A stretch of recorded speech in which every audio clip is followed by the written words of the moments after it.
안녕하십니까? 3월 1일 금요일 한국TV 정오뉴스입니다. 오늘은 105번째 맞이하는 3.1절입니다. 선조들의 숭고한 정신을 기리고 3.1운동 정신은 한인들이라면 대대손손 기억해야 하는 날이라고 생각합니다. 미주 한인들도 이날은 반드시 아이들에게 레거시로 물려주었으면 합니다. 이번에 다른 레거시 관련 뉴스가 있어 전해드립니다. 캘리포니아주 민주당 하원 의원 필팅 씨는 캘리포니아의 대학 입학을 더욱 공정하고 공평하게 만들기 위해 기존의 입학 관행 중 하나인 레거시 입학을 종식시키는 법안을 상정했습니다.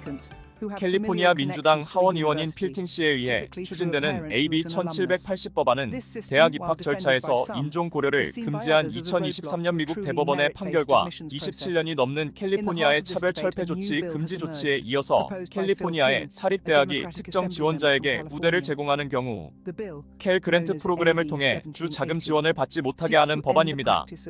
일반적으로 레거시 입학으로 알려져 있는 사립대학의 특별 전형은 대학이나 대학의 기부자 또는 졸업생과 관련된 사람에게 특별 입학의 기회를 제공하는 것으로 알려져 있습니다.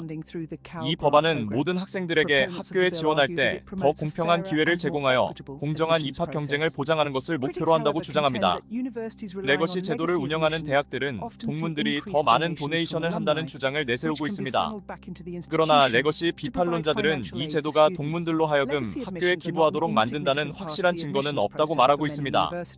레거시는 지원자의 부모 중 한 명이 해당 대학을 졸업했을 경우 입학 사정에서 혜택을 받는 제도입니다.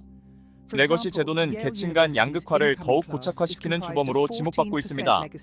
하버드, 예일, 스탠포드, 브라운 등 명문 종합사립대뿐만 아니라 뉴잉글랜드 지역의 명문 리버럴 아츠 칼리지인 윌리엄스, 에머스트, 보도인 등도 레거시 제도를 여전히 유지하고 있습니다. 레거시로 입학하는 학생 비율은 아이비리그 대학들에서 꽤 높은 편입니다. 예를 들어 올 가을 학기 현재 예일대의 경우 신입생의 14%, 다트머스 칼리지는 13%, 브라운대는 10%를 각각 차지하고 있습니다. 하버드대는 공식적으로 레거시로 입학한 신입생 비율을 공개하지 않았으나 2018년부터 2021년에 졸업한 학생들과 2022년부터 2025년에 졸업 예정인 학생들 중 약 16%가 레거시 제도의 혜택을 받을 것으로 추정됩니다. 현재 미국 사회 곳곳에서 레거시 입학 제도 폐지를 목표로 하는 캠페인이 벌어지고 있어서 레거시 제도를 둘러싼 논란이 어떤 결과를 불러올지 주목되고 있습니다.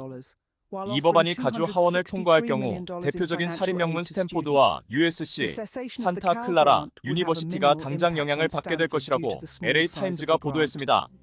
리버럴 아츠 컬리지인 포모나 컬리지는 동문 자녀 우대 입학 제도를 이미 폐지한 상태입니다.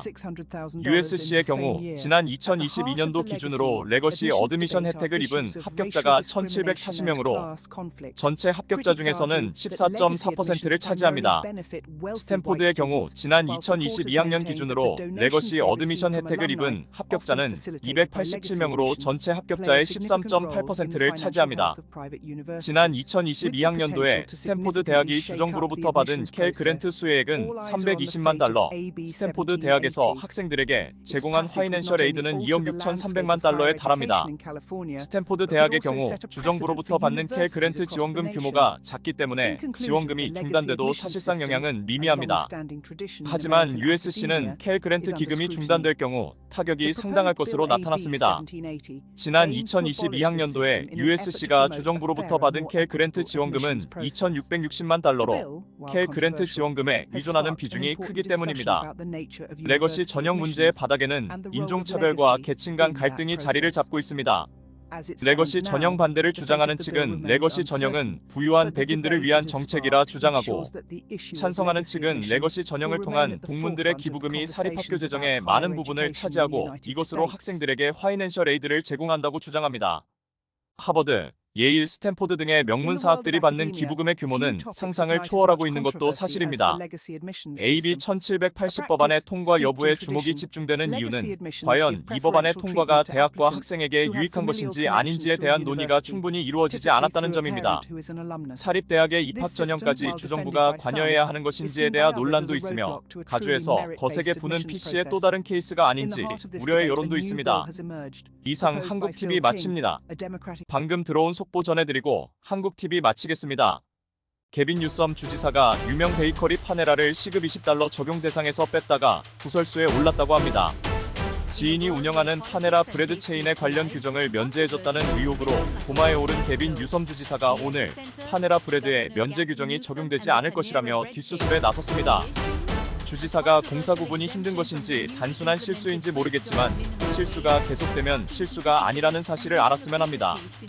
행복한 금요일과 주말 되시기를 빌겠습니다.